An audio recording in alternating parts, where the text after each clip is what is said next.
दीनी मसाइल जानने के लिए इस चैनल को सब्सक्राइब करें। मुल्क के चीफ मिनिस्टर ने कह दिया, क्या कहा उन्होंने कि अगर कोई फलस्तीन का नाम लेगा तो उसको बुक कर दो। सुनो मुख्यमंत्री, मैं फलस्तीन का झंडा तिरंगे के साथ लगा के आया, यूट्यूब पर आ गया है। मैं फलस्तीन के लिए खड़ा हूं और खड़ा रहूंगा इंशाअल्लाह। लगा रहा हूं, आप लोग सुनिए। फलस्तीन सिर्फ मुसलमान कि अगर गाजा का नाम आए, फलस्तीन का नाम आए, मस्जिद अक्सा का नाम आए, बैतुल मुकद्दस का नाम आए और तुम्हारे और हमारे दिलों में हरारत ईमानी पैदा नहीं हुए तो फिर तुम इंसान कहलाने के लायक नहीं हो। अगर हम इनकी मदद नहीं कर सकते, हम दूर हैं, मगर जज्बात से कर सकते हैं और करना चाहिए। अगर जज्बात भी नहीं है तो मुस्लिम शरीफ की हदीस है कि आका ने फरमाया कि तुम मुनाफिक हो। अल्लाह के रसूल सल्लल्लाहु अलैहि वसल्लम ने फरमाया कि तुम मुनाफिक हो। वो अंबियाओं की बैशत की सरजमीन है। हजरत दाऊद अलैहिस्सलाम, दाऊद अलैहिस्सलाम, सुलेमान और ईसा अलैहिस्सलाम की बैशत की सरजमीन है। हजरत इब्राहिम अलैहिस्सलाम की खबर, हजरत मूसा अलैहिस्सलाम की खबर वहां पर है।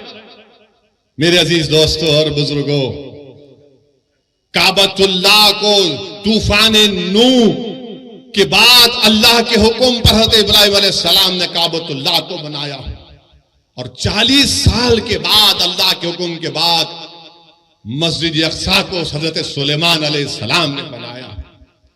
और दुनिया को हम बताना पड़ेगा कि हमारा रिश्ता फलस्तीन से, गाजा से, मस्जिद अक्सा से, बैतुल मुकद्दस से क्या है। जब तक कुरान में वो आयात है कि असरा में अब नहीं, जब तक कुरान में ये सूरा रहेगा, सुबह क़यामत तक हमारा रिश्ता फलस्तीन और गाजा से रहेगा।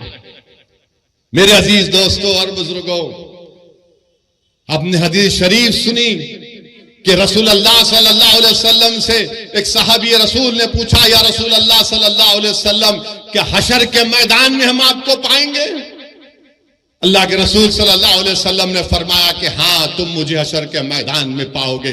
कहां होगा हशर का मैदान? इसी सरजमीन पर हशर का मैदान होगा, इसी फलस्तीन पर हशर का मैदान होगा। फिर आका से पूछा गया सल्लल्लाहु अलैहि वसल्लम से कि दूसरी जगह कहां पर हम आपको पाएंगे?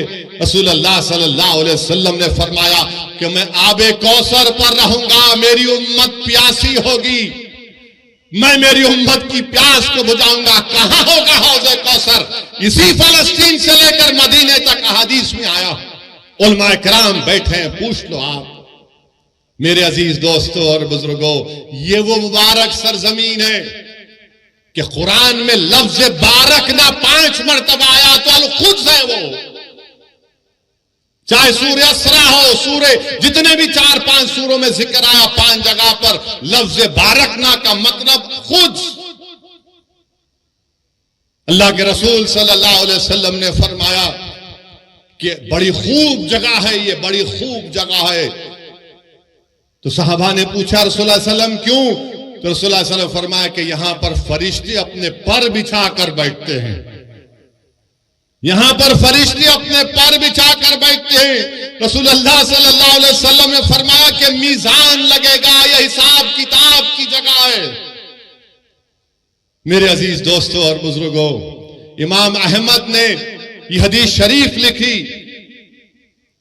अपने मसनद में कि अल्लाह के रसूल सल्लल्लाहु अलैहि वसल्लम ने फरमाया कि मेरी उम्मत में गिरोह रहेगा जो सुबह क़यामत तक हक की तरफदारी करेगा, जो सुबह क़यामत तक हक की तरफदारी करेगा, बातिल ताकतों से मुकाबला करता रहेगा। उनके पास दौलत नहीं होगी मगर हक की तरफदारी करते रहेंगे कि क़यामत भी आ जाएगी। तो सहाबा इकराम ने पूछा, है रसूल अल्लाह, वो कौन सी जगह होगी? तो आक़ाए दो आलम सल्लल्लाहु अलैहि वसल्लम ने फरमाया, अल खुद्स, अल खुद्स, अल खुद्स। मेरे अजीज दोस्तों और बुजुर्गों, इसीलिए हमको अपने सीनों में गाजा के अवाम की तकलीफ को महसूस करनी चाहिए। वो जो 500 बच्चे मरे, तकलीफ को महसूस करो। वो तुम्हारी औलाद तो नहीं है, मगर सोचो अगर तुम्हारी औलाद मर जाती। सोचो थोड़ी देर के लिए वो कोविड में जब हम लाशों को उठा कर डर डर कर लेकर जा रहे थे। सोचो थोड़ी देर के लिए, 1 साल 2 साल नहीं, 70 साल से ये मुजाहिद, ये गय्यूर कौम अगर पूरी दुनिया में हक की सरबुलंदी के लिए और बातिल की शिकस्त के लिए अगर किसी सरजमीन पर मुबारक रूहों का खून गिरा है तो मसले फलस्तीन पे गिरा। मस्जिद अक्सा बैतुल मुकद्दस के लिए खून बहाया जा रहा है। मैं सलाम करता हूं उन माओं को जिन्होंने इन बहादुर बच्चों को पैदा किया जो ज़ायनिस्ट लोगों की गोलियों का निशान बन रहे हैं, जो बमों से उनकी मौत हो रही है।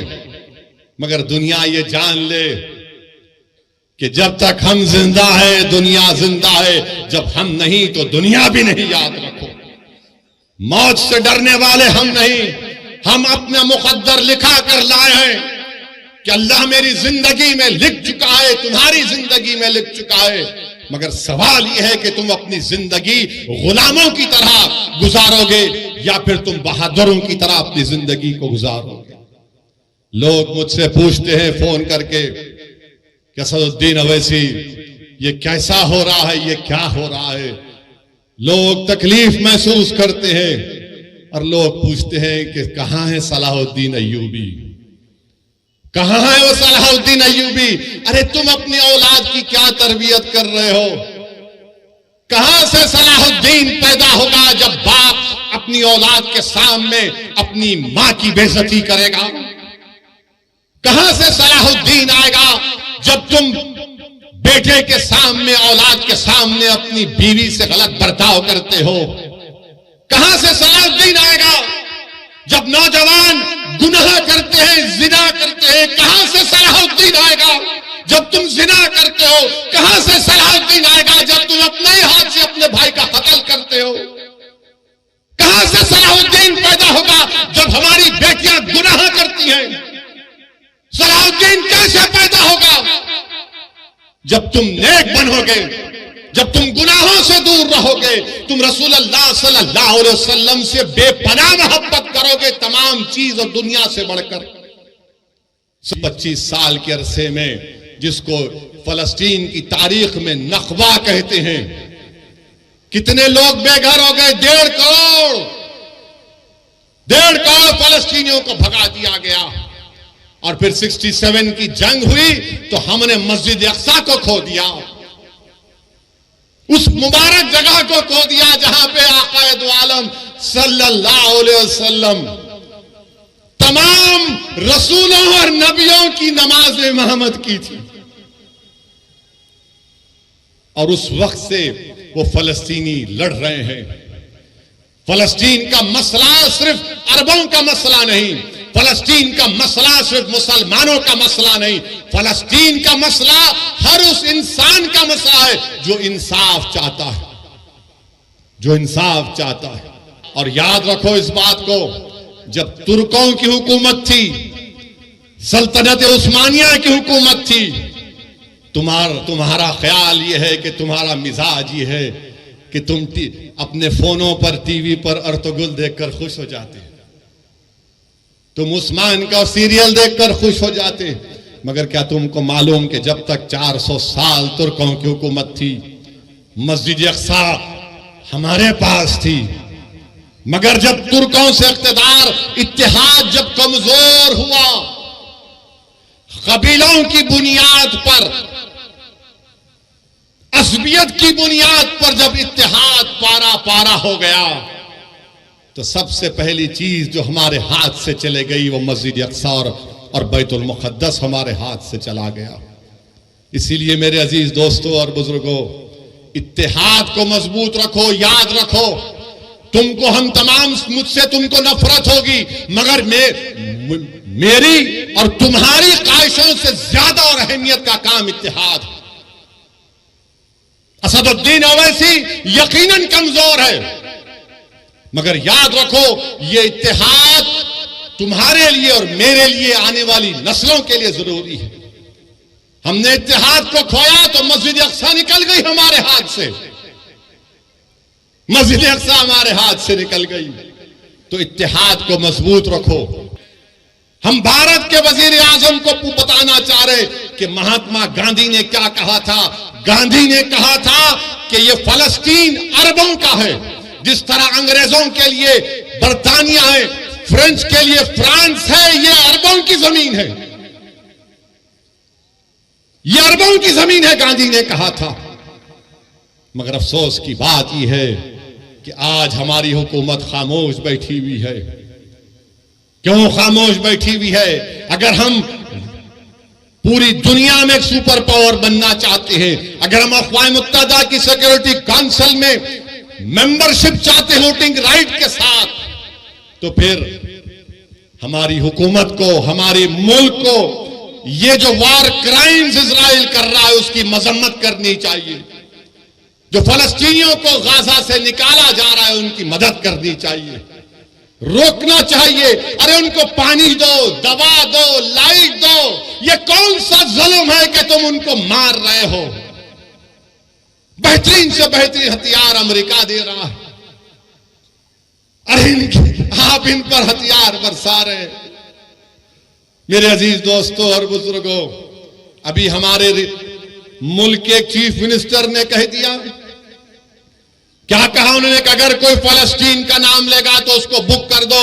सुनो मुख्यमंत्री, मैं फलस्तीन का झंडा तिरंगे के साथ लगा के आया, मैं फलस्तीन के लिए खड़ा हूं और खड़ा रहूंगा इंशाअल्लाह ताला। फलस्तीन सिर्फ मुसलमानों का, अरबों का मसला नहीं, फलस्तीन इंसानियत का मसला है। और हम उस बाबा मुख्यमंत्री से कहना चाहेंगे, अगर आपको केस बुक करना है तो विजारत खारजा MEA पर केस बुक करना पड़ेगा। अगर कई यूपी में मोदी जी आ गए तो उन पर भी केस बुक करना पड़ेगा आपको। मेरे अजीज दोस्तों और बुजुर्गों, मेरी आप तमाम से गुजारिश है कि अपनी दुआओं में इन गाजा के मजलूमों के लिए दुआ करिए।